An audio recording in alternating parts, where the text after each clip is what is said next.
एक दिन फुरफुरी नगर में समोसों का मेला लगा था।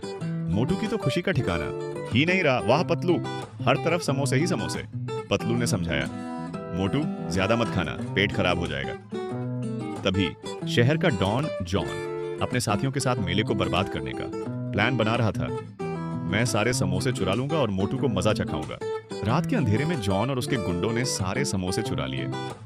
सुबह जब मोटू ने खाली स्टॉल देखे तो वो रोने लगा। मेरे समोसे कहाँ गए? तभी पतलू के दिमाग की बत्ती जली।